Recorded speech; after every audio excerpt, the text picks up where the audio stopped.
it's been really surprising because some of these rocks are conglomerates, and in these rocks you find a very, very high percentage of silicon, SiO2. Before we got there with MSL, our view of the Martian geochemistry was mostly based on these SNC meteorites, where you can see here, right? So these are the shergotite, nacolite, cassigonite meteorites we have on Earth from Mars. And, our understanding always was, well, yeah, I mean, SNC shows very little felsic components, so Mars should be or must be very, very basaltic. And then with MSL, what we're finding is that there are some of these rocks. So for example, these are the names of the rocks that we've found at Gale Crater by MSL. And what you can see is that there's significant amount of felsic component to it, 60, 65, in some of these cases, over 65%. And so now, even though we don't have the actual density or thickness value from InSight, at least based on MSL, some of the idea is that, there could be this sort of like primordial continental crust in the southern highlands of Mars, the southern mid-latitude of Mars, that has since been sort of covered by basaltic debris.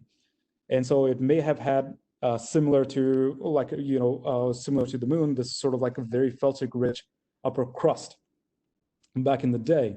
And it's not just in one side. Here's another paper that has found these sort of like felsic rocks elsewhere on Mars. This paper is actually from my graduate advisor. And so these three images are ABC is from Mars, D is from Joshua Tree National Park. And so you can see the result is based on both spectroscopic and visual, but I thought the visual was much more stimulating. And you can see that, there seems to be felsic rocks in many, many places on Mars. And this is really, I think, very exciting. So looking forward, yeah, like I said, there's a bunch of different missions that are coming in. With Mars 2020 especially, it's going to be really interesting because it's going to go to this place called Jezero Crater, and you can see this delta in Jezero Crater. So we know that water definitely flowed here, deposited all these like fluvial deposits. This spacecraft is going to have a lot of cool instrument, including a Raman for the first time. So, with Raman, and then there's also going to be a subsurface radar and some other instruments. But I think with Raman, we should really be able to seek evidence of some hydrothermal phases to see if, you needed this like high surface heat flow to create water on Mars, or whether it was mostly, CO2 atmosphere that was enough to create all these features. So keep your ear out. I think the launch date is set to about July 14th or 20th of next month. So it should be cool. And lastly, again, I just wanted to say that, if you're bored in the summer, go to HiRise, put in a request. I had all my students from my Moons and Planets class put in a request, and I'm trying my best to get some of those acquired. So it'll be good. And especially if you have these like red and blue glasses, there are these 3D models that we create. There's hundreds of thousands of them, and you can spend eternity just looking at Mars in 3D at just unprecedented detail. So yeah, if you have any questions about HiRise or anything, just email me. I'll be more than happy to answer. Yeah, so just a lot of Mars stuff. I'll take any questions.